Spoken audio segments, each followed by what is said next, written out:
Session 644. Rupert did receive some information from me by using another method. Some advanced material was given to him for his own use ahead of time, so to speak. It seemed to him that the information just came, but not already prepared into words. Instead, he received ideas which he then interpreted and verbalized and wrote them down for himself. That material is pertinent and belongs in this chapter. I will give it in my way now. Okay. I have often stated that the mind-body relationship is one system. The thoughts are as necessary to the whole system as the body's cells are. Rupert correctly interpreted an analogy I gave him in which I compared thoughts to individual cells and belief systems to the physical organs, which are composed of cells. The organs obviously are stationary in the body, though the cells within them die and are reborn. Belief systems are as necessary and natural as physical organs are. In fact, their purpose is to help you direct the functioning of your biological being. You give no conscious thought to the coming and going of cells within your organs. Left alone, your thoughts will come and go through your belief systems just as naturally and ideally. They will balance out, maintaining their own health and directing your body so that its innate therapies take place. Your systems of belief will of course attract certain kinds of thoughts with their trials of emotional experience. A steady barrage of hateful, revengeful thoughts should actually lead you to look for the beliefs from which they are gaining their strength. You cannot do this by ignoring the validity of the thoughts as your experience. However, by trying to shove them under the rug of a superficial optimism. I'll read that again. You cannot do this by ignoring the validity of the thoughts as your experience, however, by trying to shove them under the rug of a superficial optimism. Such habitual unhappy thoughts will bring about the same kind of physical experience, but it is your own system of beliefs that you must examine. The negative, subjective, and objective events that you meet are meant to make you examine the contents of your own conscious mind. In their way, the hateful or revengeful thoughts are natural therapeutic devices. For if you follow them, accepting them with their own validity as feelings, they will automatically lead you beyond themselves. They will change into other feelings, carrying you from hatred into what may seem to be the quicksands of fear, which is always behind hatred. By going along with feelings, you unify your emotional, mental, and bodily state. When you try to fight or deny them, you divorce yourself from the reality of your being.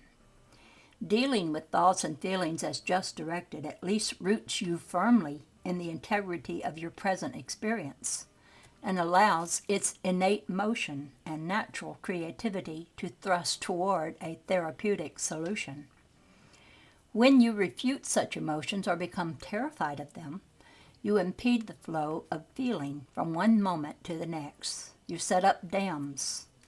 Any emotion will change into another if you experience it honestly. Otherwise, you clog the natural movement of your entire system. Fear, faced and felt with its bodily sensations and the thoughts that go along with it, will automatically bring about its own state of resolution. The conscious system of beliefs behind the impediment will be illuminated, and you will realize that you feel a certain way because you believe an ideal that causes and justifies such a reaction. If you habitually deny the expression of any emotion, to that degree you become alienated, not only from your body but from your conscious ideas. You will bury certain thoughts and put up biological armor to prevent you from physically feeling their effects upon your body. In each case, the answer lies in your personal system of beliefs, in those strong concepts you hold on an intimate level that brought about the inhibitions to begin with. If you find yourself running around in a spiritual frenzy, trying to repress every negative idea that comes into your head. Then ask yourself why you believe so in the great destructive power of your slightest negative thought. The body and mind together do present a united, self-regulating, healing, self-clearing system. Within it, each problem contains its own solution if it is honestly faced. Each symptom, mental or physical, is a clue to the resolution of the conflict behind it, and contains within it the seeds of its own healing. Now, it is true that habitual thoughts of love, optimism, and self-acceptance are better for you than their opposites. But again, your beliefs about yourself will automatically attract thoughts that are consistent with your ideas. There is as much natural aggressiveness in love as there is in hate. Hate is a distortion of such a normal force, the result of your beliefs. As in the material that Rupert received ahead of time for his own use, natural aggression is cleansing and highly creative, the thrust behind all emotions. There are two ways to get at your own conscious beliefs. The most direct is to have a series of talks with yourself. Write down your beliefs in a variety of areas, and you will find that you believe different things at different times. Often there will be contradictions readily apparent. These represent opposing beliefs that regulate your emotions, your bodily condition, and your physical experience. Examine the conflicts. Invisible beliefs will appear that unite those seemingly diverse attitudes. Invisible beliefs are simply those of which you are fully aware but prefer to ignore, because they represent areas of strife which you have not been willing to handle thus far. They are quite available once you are determined to examine the complete contents of your conscious mind. If this strikes you as too intellectual a method, then you can also work backward from your emotions to your beliefs. In any case, regardless of what method you choose, one will lead you to the other. Both approaches require honesty with yourself and a firm encounter with the mental, psychic, and emotional aspects of your current reality. As with Andrea, you must accept the validity of your feelings while realizing that they are about certain issues or conditions and are not necessarily factual statements of your reality. I feel that I am a poor mother, or I feel that I am a failure. These are emotional statements and should be accepted as such. You are to understand, however, that while the feelings have their own integrity as emotions, they may not be statements of fact. You might be an excellent mother while feeling that you are very inadequate. You may be most successful in reaching your goals while still thinking yourself a failure. By recognizing these differences and honestly following the feelings through, in other words, by writing the emotions, you will be led to the beliefs behind them. A series of self-revelations will inevitably result, each leading you to further creative psychological activity. At each stage, you will be closer to the reality of your experience than you have ever been. The conscious mind will benefit greatly as it becomes more and more aware of its directing influence upon events. It will no longer fear the emotions or the body as threatening or unpredictable, but sense the greater unity in which it is involved. The emotions will not feel like stepchildren, with only the best dressed being admitted. They will not need to cry out for expression, for they will be fully admitted as members of the family of the self.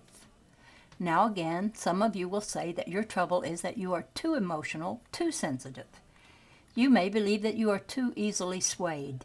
In such cases, you are afraid of your emotions. You think their powers so strong that all reason can be drowned within them. No matter how open it may seem that you are, you will nevertheless accept certain emotions that you think of as safe and ignore others or stop them at particular points because you are afraid of following them further. This behavior will follow your beliefs, of course. If you are over 40, for instance, you may tell yourself that age is meaningless, that you enjoy much younger people, that you think young thoughts. You will accept only those emotions that you think that appear to be in keeping with your ideals of youth. You become concerned with the problems of the young. You accept what you think of as optimistic, health-giving thoughts. You consider yourself quite emotional, perhaps. Underneath, however, you are very much aware, as indeed you should be, of your reality in creaturehood. Yet you firmly ignore any changes in your appearance from the time you were, say, 30, and in so doing lose sight of your validity as a creature in space and time. You will inhibit any thoughts of death or dying, or of old age, and so close out quite natural feelings that are meant to lead you beyond your earlier years. You are denying the body's corporeal existence and its focus in the time of the seasons, and cheating yourself of those natural, biological, psychic, and mental motions that are meant to take you past themselves. Now, in this particular context, one of the problems arises out of the connotations given to the words older or old. In your culture, you believe that to be young is to be flexible, alert, and aware.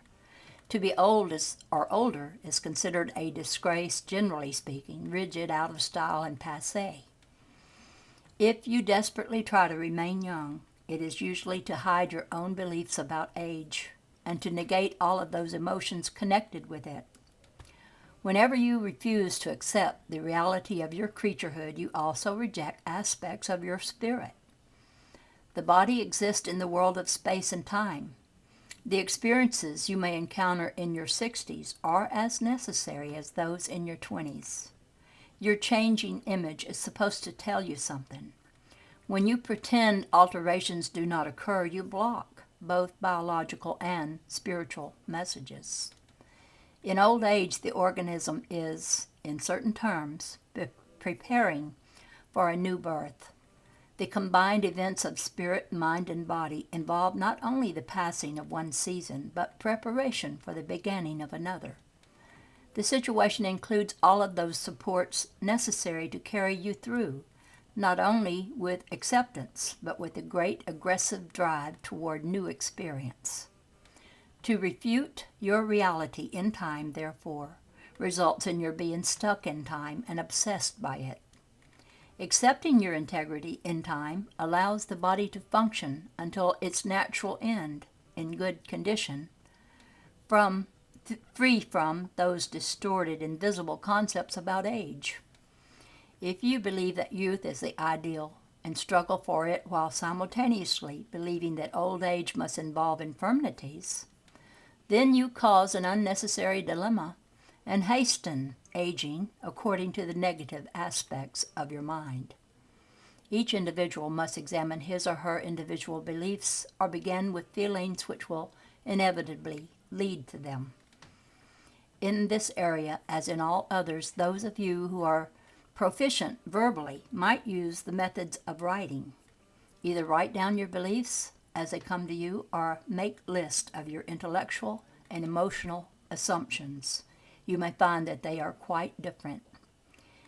If you have a physical symptom, do not run away from it. Feel its reality in your body. Let the emotions follow freely. These will lead you, if you allow them to flow, to the beliefs that cause the difficulty.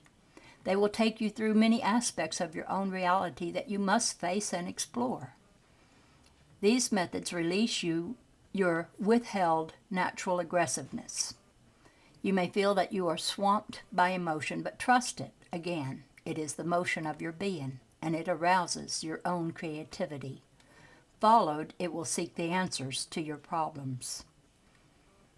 Rupert, in his dialogues, has an excellent example in the way in which he allowed his feelings to arise, though he was initially frightened of them. Everyone cannot write poetry, but each person is creative in his or her own way, and can follow the emotions as Rupert did, whether or not a poem results. he will know the passage to which I refer. Use it.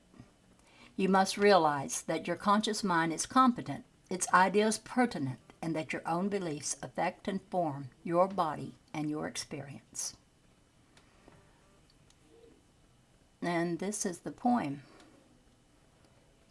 part of the passage from her book of poetry that Jane wrote. But now my body trembles and breathes deep. Ancient angers rumble up from my toes. A dull, heavy black hole rises up through my belly to my throat and empties its load upon my tongue, which turns leaden with unsaid, uncried things long forgotten by my mind, but clotted in my blood. Ashen statues of unspoken vowels and syllables, images I should have kicked all from my lips, go toppling. The specifics merge. The icy, heavy mass grows alive in birth and rushes, squalling, out into the universe. Shapes and colors, blacks and purples mix with the skyscrape's great moving picture and are lost and redeemed in it.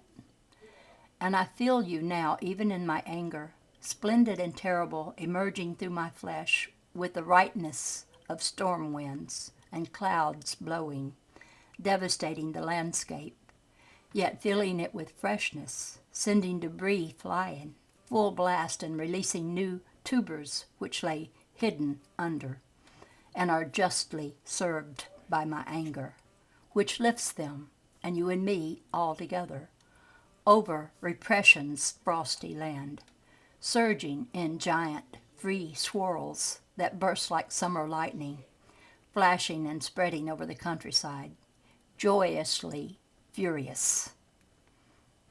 And that was her poem. And let's see, I don't think I have enough time on this to get to this next chapter, but it will be session 645. This is the Dove Lady, over and out for now.